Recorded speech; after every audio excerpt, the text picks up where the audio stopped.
നടിയെ ആക്രമിച്ച കേസിൽ അതിജീവിത സുപ്രീം കോടതിയിലേക്ക് പോകുന്നു. മെമ്മറി കാർഡുമായി ബന്ധപ്പെട്ട അന്വേഷണ റിപ്പോർട്ട് ലഭിച്ചില്ല എന്ന് ചൂണ്ടിക്കാട്ടിയാണ് സുപ്രീം കോടതിയെ സമീപിക്കുന്നത്. അന്വേഷണം പൂർത്തിയായിട്ടും റിപ്പോർട്ടിന്റെ പകർപ്പ് ലഭിച്ചില്ല എന്ന് കോടതിയെ അറിയിക്കും. സർ റോഷിപാൽ, അന്വേഷണം പൂർത്തിയായി എന്നാണോ? 1 മാസത്തിനുള്ളിൽ പൂർത്തിയാക്കണമെന്നാണ് കോടതി ഉത്തരവ്.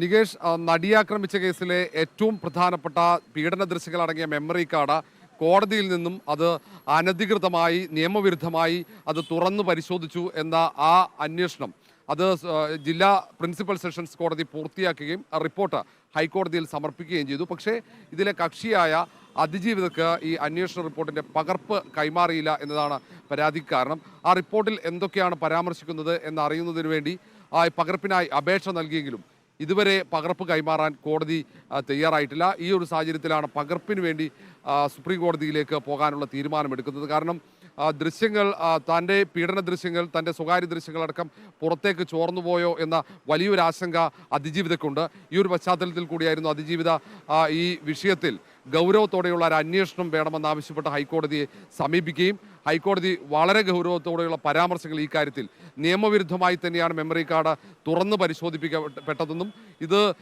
ഈ കോടതി ജുഡീഷ്യറിയുടെ മുകളിൽ ഒരു കാർമേഘമായി നിൽക്കുന്നു എന്നടക്കമുള്ള രൂക്ഷമായ വിമർശനങ്ങൾ ഉൾപ്പെടെ ഹൈക്കോടതിയുടെ ഭാഗത്ത് നിന്ന് ഉയരുകയും ചെയ്ത ഒരു വിഷയം കൂടെയാണ്. അതിലാണ് ഇപ്പോൾ അന്വേഷണ റിപ്പോർട്ടിൻ്റെ പകർപ്പ് അതിജീവിതക്ക് ലഭിക്കുന്നില്ല എന്ന പരാതി ഉയർന്നിരിക്കുന്നത്. ഈ റിപ്പോർട്ടിൽ എന്തൊക്കെയാണ് പരാമർശിക്കുന്നത് എന്ന് അറിഞ്ഞതിന് ശേഷം മറ്റു നടപടികളിലേക്ക് നീങ്ങുന്നതിന് വേണ്ടിയാകാം ഒരുപക്ഷെ പകർപ്പ് ആവശ്യപ്പെടുന്നത്. ഏതായാലും 3 കോടതി കസ്റ്റഡിയിലിരിക്കെ അർദ്ധരാത്രിയോടക്കം ഈ മെമ്മറി കാർഡ് ഡിവൈസുകളിൽ, ഇലക്ട്രോണിക് ഡിവൈസുകളിൽ ഉപയോഗിച്ചു എന്നതാണ് പ്രധാനപ്പെട്ട പരാതി. ഈ വാർത്ത പുറത്തെത്തിച്ചതും റിപ്പോർട്ടർ TV ആയിരുന്നു. റോഷി, ചുരുക്കി നോക്കൂ, ഹൈക്കോടതിക്ക് റിപ്പോർട്ട് സമർപ്പിക്കാനല്ലേ പറഞ്ഞിരുന്നത്? ഹൈക്കോടതിയുടെ നിർദ്ദേശമില്ലാതെ അതിജീവിതയ്ക്ക് അതിൻ്റെ പകർപ്പ് ലഭിക്കണം എന്നുള്ളതാണോ? പിന്നെ ഹൈക്കോടതിയെ സമീപിക്കാതെ എന്തുകൊണ്ട് സുപ്രീം കോടതിയിലേക്ക് പോയി?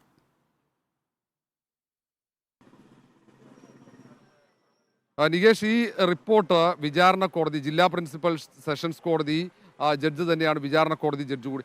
വിചാരണ കോടതി ജഡ്ജ് തന്നെയാണ് ഇത് അന്വേഷിക്കുകയും ആ റിപ്പോർട്ട് ഹൈക്കോടതിയിൽ സമർപ്പിക്കുകയും ചെയ്തു. ആ റിപ്പോർട്ട് സ്വാഭാവികമായും ഹൈക്കോടതിയിലാണ് അപേക്ഷ അതിജീവിത നൽകിയത്. ആ അപേക്ഷ അംഗീകരിച്ചില്ല എന്നതാണ് പരാതിക്ക് കാരണം. ഇനി അതിജീവിതയെ സംബന്ധിച്ചിടത്തോളം ഈ റിപ്പോർട്ടിൻ്റെ പകർപ്പ് ലഭിക്കണമെങ്കിൽ സുപ്രീം കോടതിയിൽ അഭയം തേടാതെ മറ്റു വഴികളില്ല. ഈ ഒരു സാഹചര്യത്തിൽ തന്നെയാണ് സുപ്രീം കോടതിയെ സമീപിക്കുന്നത്.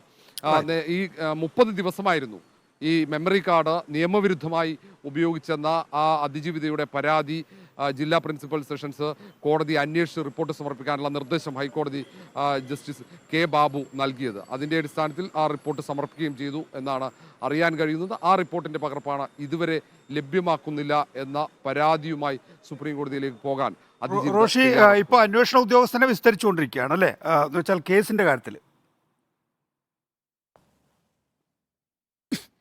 നടിയാക്രമിച്ച കേസിലെ ഏറ്റവും പ്രധാനപ്പെട്ട വിചാരണ നടപടികളാണ് നടക്കുന്നത്. ഈ കേസിലെ വിചാരണ നടപടികൾ അന്തിമഘട്ടത്തിലേക്ക് എത്തി നിൽക്കുന്നു. ഈ അന്വേഷണ ഉദ്യോഗസ്ഥനായ DYSP ബൈജു പൗലോസിൻ്റെ വിസ്താരമാണ് ഇപ്പോൾ കോടതിയിൽ നടക്കുന്നത്. ഇപ്പോൾ ഏതാണ്ട് ചീഫ് വിസ്താരമാണ് പുരോഗമിക്കുന്നത്. അതിന് പിന്നാലെ പ്രതിഭാഗത്തിൻ്റെ വിസ്താരവുമുണ്ട്. അതിനുശേഷം മറ്റ് കോടതി നടപടികളിലേക്ക് നീങ്ങും.